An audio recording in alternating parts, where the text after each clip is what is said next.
Assalamu alaikum wa rahmatullahi ta'ala barakatuh. Hara ila humputu de on e fe koko men humpiti feondoni ko on président modèle on feondori Aliouba. Aliouba est sur le point d'être déféré à la maison centrale. Nandir non depuis jeudi soir Aliouba adda ka haut commandement de la gendarmerie nationale. Inu de yo jama on yaltu soutenamu. Ide yo jama on yaltu réclame liberté makon. Bato ko wadi do jeudi, vendredi, samedi, dimanche. Hay fuy wadali. Be nabi mo fiondo doni ka premier instant de kalum. Be nyawde moton. Kono hore ko be woni mo ko nyawde. Batti be tombe andini men. Haray Aliouba be fokkintini mo ka maison centrale.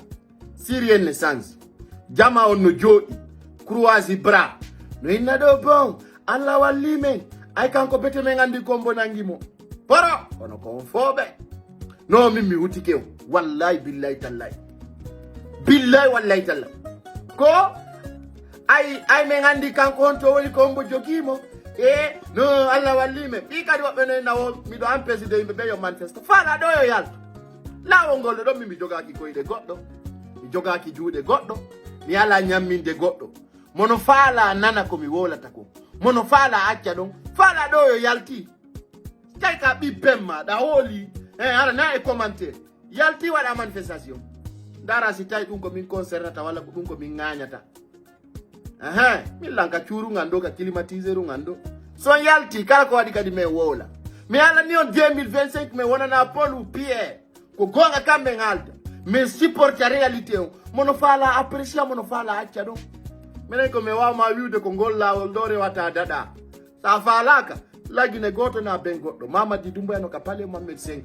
frontière la kunemo kala fala do manifestade la wongol do wata daro manifestia goddo na manifestago min ko mi wawi wiude on wata o manifesto so manifestika on nangama on zo mandoto so manifestika on warama ko zo mandoto mi ngajo ngala do kono en tant que porteur de voix ko mi ko mi siedi ko mi andi mi watta ko mi nata goddo wadi mi ala ni no nganki minni fi goto waratala nteme de surami si tay wombe benda banede lamu fala den lamu fala den darta de kanyu susale argol daro ya e daro do bido andi Mamadi Doumbouya kono buri mo andude ay kono wondi to kono andi kono woni fe'irde onon andi kono woni force spécial be mi hala nan golabi de min nafi yo goddo welto min mi pousa ta gota o soke na en pousi Aliouba ande be naba mo maison centrale na ene fo pusimo na ene fo kellanimo na ene fo no wonanimo ande o nangama na wattitaka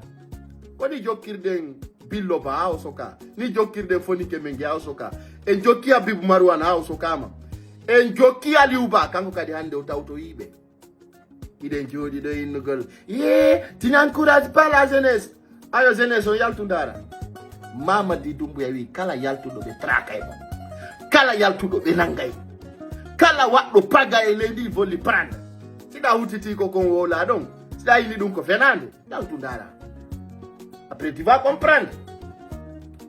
comprendre plus tard la vérité kon wala ko bela mususali artugol ko kambe buri on vale la fiomi kambe susali posez-vous la question le 31 décembre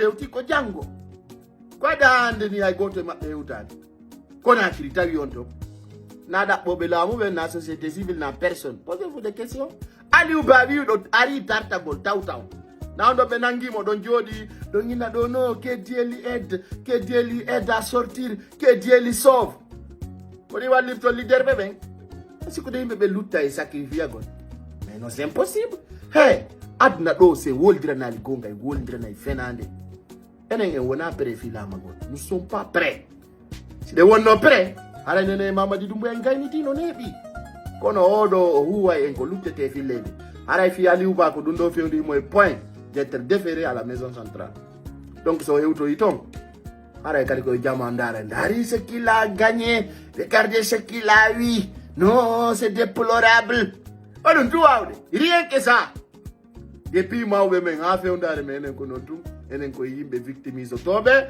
yimbe toñetebe jodo yimbe inobe enen ko hollit ko hollutugol tun ko wadade regardez Aliouba pour lui c'est fini. Et puis quand il menace tous les cadres qui restent. Il menace no faut de Ousou Fofana. Il menace no hore be pour ka FDC parti di bu. Il menace no be. De ala ni be nyande kala be yalti be woli. Ko tawata we lali Mamadi Doumbouya ils vont venir les prendre. L'ande faut de Ousou Fofana. Voilà d'ailleurs. Moi ce que je vous dis là, les gens n'osent pas de vous dire cette vérité. Mais moi je vais le dire. Je vais le dire. Miko ibe be sudi comme mi yalta mi wola. Ko dum million 2025 kala ko be ngandi me wola. Kala ko men andi. Ko wolte. Parce que jamao ko gonga kayi dina fenande. Tawne de wonno pere Doumbouya wontan do dubi tati. Don lutinya lal gota landi ko le 30 décembre 2024. 30 décembre ko no prépare. Hondu ko be wola ni na majon ko ndo prépara. Ma ko ndo na wadede. Sina fenande. Donc Paye Kousar nous invite 20h00 pour vous donner d'autres informations. YouTube sur Facebook. On jarama. Bye bye.